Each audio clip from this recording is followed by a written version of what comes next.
అయితే ఇక్కడ శివాజీ గారిది ఇంకొకటేంటంటే అమ్మ ఈ యావర్ అండ్ ప్రశాంత్ విషయానికొచ్చేసరికి శివాజీ గారు వాళ్ళని అంటే తీసుకునే విధానం బావుంటది యాక్చువల్‌గా. అమర్ దగ్గరికి వచ్చేసరికి ఏంటంటే కొంచెం పోకింగ్ వర్డ్స్ లాగా కొంచెం అదే లాస్ట్ టైమ్ పిచ్చి పోహ ఇలాంటివి ఉన్నాయి కదా! కొంచెం కొంచెం వర్డ్స్.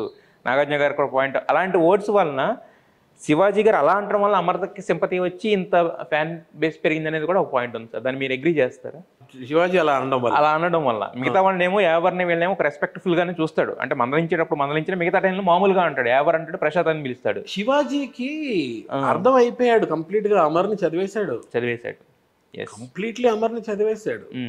అండ్ ఇంకొక ఒక వీడియోలో మీరు చూస్తే నేను ఎందుకన్నా నేను ఏదో స్ట్రాటజీ ప్లే చేస్తున్నాను, అది బయటకి ఎందుకు చెప్తా అన్నా, నాకు లొంగే వాళ్ళు లొంగుతారు కదా, నీకు ఎందుకన్నా నామినేషన్స్ గురించి మాట్లాడినప్పుడు ఉందా? అవును. మరి తనే చెప్పేసుకుంటుంటే నేను స్ట్రాటజీ ఏదో ప్లే చేస్తే ఎవడో లొంగినోడు లొంగుతాడు కదా అన్న, అంటే ఎంతవరకు కరెక్ట్ అది అనే చెప్పేసుకుంటున్నాడు. అలాంటివి మాట్లాడకూడదు. యూఆర్ రికార్డెడ్, అలాంటివి మాట్లాడకూడదు. అందుకే అన్ని కెమెరాలు మన మీద ఉంటాయి కాబట్టి కొంచెం అంతే. సో అక్కడ మీకు అక్కడే ఆన్సర్ దొరికేసింది. శివాజీకి కంప్లీట్ గా అర్థం అయిపోయింది.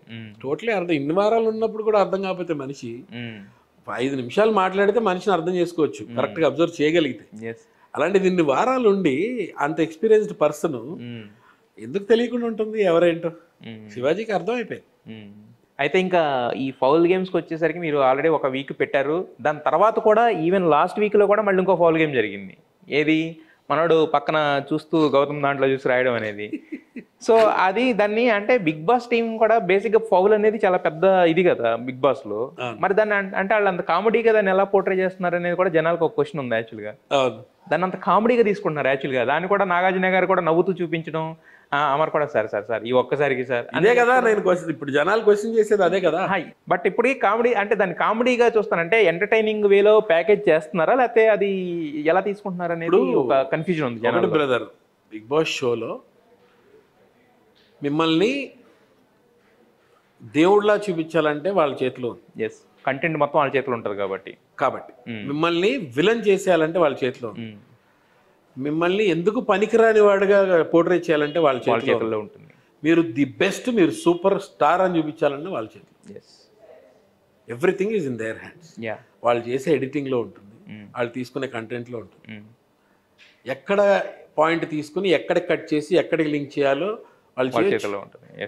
సంబంధం ఉండదు చోట కూడా కట్ చేసి లింక్ చేయొచ్చు. ఇప్పుడు సోషల్ మీడియాలో మనకు కొన్ని ఎడిట్స్ కనిపిస్తుంటాయి అలాగా. అంతే, అది వాళ్ళ చేతిలో ఉంది.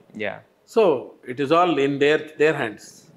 అయితే సందీప్ మాస్టర్ ఒకటి, గౌతమ్ ఒకటి, తర్వాత మన నాయని పవని ఎలిమినేషన్స్ మాత్రం అన్ఫేర్ అని మొత్తం సోషల్ మీడియా అంతా కూడా కోడే కూసింది. ఆ టైంలో మీకేమనిపించింది? సందీప్ ది అన్ఫేర్ అనిపించింది. Sandeep can stay. Sandeep the నాకు తెలిసి మంచి జెన్యున్ గానే ఉన్నాడు, బాగా ఆడుతున్నాడు. And he's got that capability, తన బ్రెయిన్ యూజ్ చేయగలడు, ఫిజికల్ టాస్క్లు ఆడగలడు, ఆడాడు. But I don't know, Sandeep elimination ఒక్కటే ఈ సీజన్ లో నాకు అర్థం కాని అన్ఫేర్ ఎలిమినేషన్